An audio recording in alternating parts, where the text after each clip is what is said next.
خپلواک افغانستان که په دې چوکاټ کې طالبان را سره غږیږي او سوله کوي سر وسوله که خبره د ډاري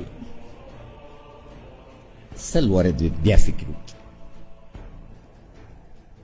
تاسو خو په موږ باندې تور لګوو چې بینالمللي قواو باندې درېدلی نشئ له پاکستان نه ووځئ دا ګرځو دا میدان که هلته پټېږئ خو دا څه رقم تعلقات دي او پاکستان ته واضح و انتخاب وکړه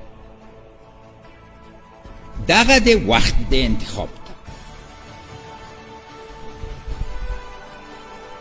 که غواړې د دې خاورې دښمني واخلي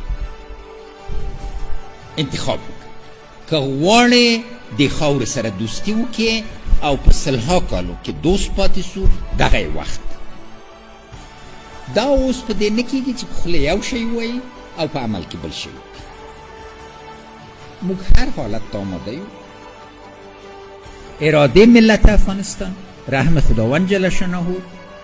و اجماع ضروری در این وقت تصمیم گیری است وقت تعهد است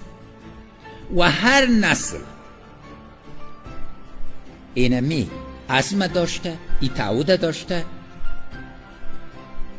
که روزای بده و روزای خوب بدل کنه لامت شا بابانه تروسه بود